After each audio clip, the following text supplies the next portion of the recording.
Pessoas maravilhosas! Salinha dos Verdim de volta para continuar a nossa série de resolução do simulado A Hora do Enem. É importante nessa última semana aí, nessas últimas semanas, dar um gás a mais para poder resolver questão e para poder revisar os conteúdos já estudados.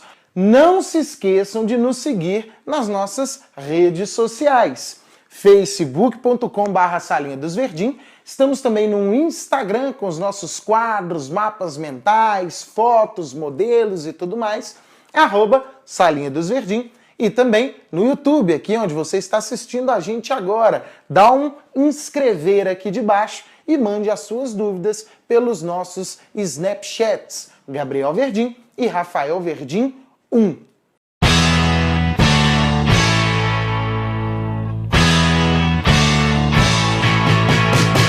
Olha só, hoje a questão que o Rafael vai resolver pra gente é sobre Era Vargas e New Deal.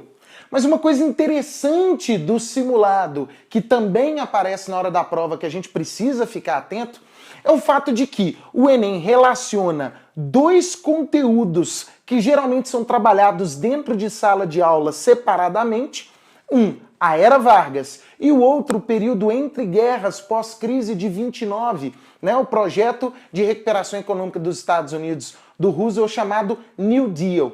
Bom, até aqui, tudo bem. Mas o que o Enem faz, e que nessa questão da hora do Enem também se repete, e é importante para a gente treinar, é o fato de que eles não estão cobrando algo dentro do conteúdo oficial, mas estão cobrando a nossa noção sobre patrimônio e identidade cultural. Então, dá uma olhada na questão que o Rafael vai resolver agora. Então é isso, pessoal. Como o Gabriel acabou de dizer, a gente tem dois conteúdos que o Enem adora. Um deles é a Era Vargas. E o outro é a questão do patrimônio, que mais pra frente a gente vai ver qual é a diferenciação. Então, para responder essa questão, a gente tem que ficar ligado nesses dois assuntos. Só que nem sempre eles caem na mesma questão. Vamos ver a questão para a gente saber o que a gente tem que analisar, o que a gente tem que extrair dela.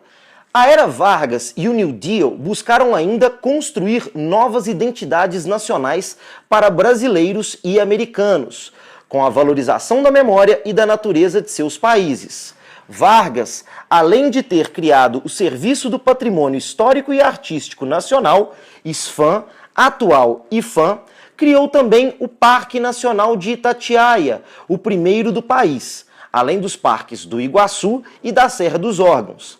A capoeira e o samba foram apropriados pelo regime como símbolos da nação, e cantigas folclóricas foram elevadas à condição de grande arte sob a batuta de Heitor Villa-Lobos.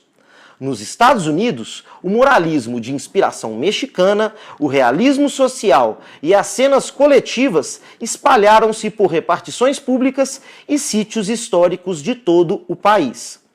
Segundo o texto, o projeto dos governos dos Estados Unidos e do Brasil para a unidade identitária de suas respectivas sociedades: A. Baseou-se na imagem rural. B. Valorizou as tradições indígenas. C. Constituiu-se na memória familiar. D. Centralizou-se no investimento privado. E. Privilegiou bens culturais de novos grupos. Pessoal, quando a gente pensa no período histórico que está sendo descrito aqui no texto, a gente tem que lembrar dos modelos que vão ser empregados no governo do Brasil por Vargas e dos Estados Unidos pelo Roosevelt. Os dois, eles tentam construir uma identidade nacional e para isso vão criar alguns símbolos. Aqui no Brasil é muito fácil a gente reconhecer, porque o Vargas ele faz um esforço muito grande para que isso seja feito. Por exemplo, o Vargas ele vai colocar o samba como uma música nacional. Ele pega uma coisa que é regional, o samba nasce lá nos morros cariocas, e faz com que essa característica cultural do Rio seja apropriada por todo o Brasil. É importante a gente lembrar também aqui que o texto fala da capoeira. Por que a gente tem que falar da capoeira? Porque a capoeira Até então era proibida, a capoeira era marginalizada. E o Vargas pega essa característica de matriz, de origem africana, e coloca como cultura do Brasil inteiro. Assim como lá nos Estados Unidos, o Roosevelt incorpora as tradições dos mexicanos, que ajudam também na construção cultural desse país. A questão fala também sobre o SPAN, o Serviço de Patrimônio Histórico e Artístico Nacional, que depois se transforma no Instituto do Patrimônio Histórico e Artístico Nacional. Para que serve esse serviço que depois se torna um instituto? Para preservar essas tradições que são construídas. É bom a gente lembrar que existe o patrimônio cultural material e o patrimônio cultural imaterial. O que é esse patrimônio cultural material? Ele é representado por coisas físicas, construções, projetos arquitetônicos, sítios arqueológicos.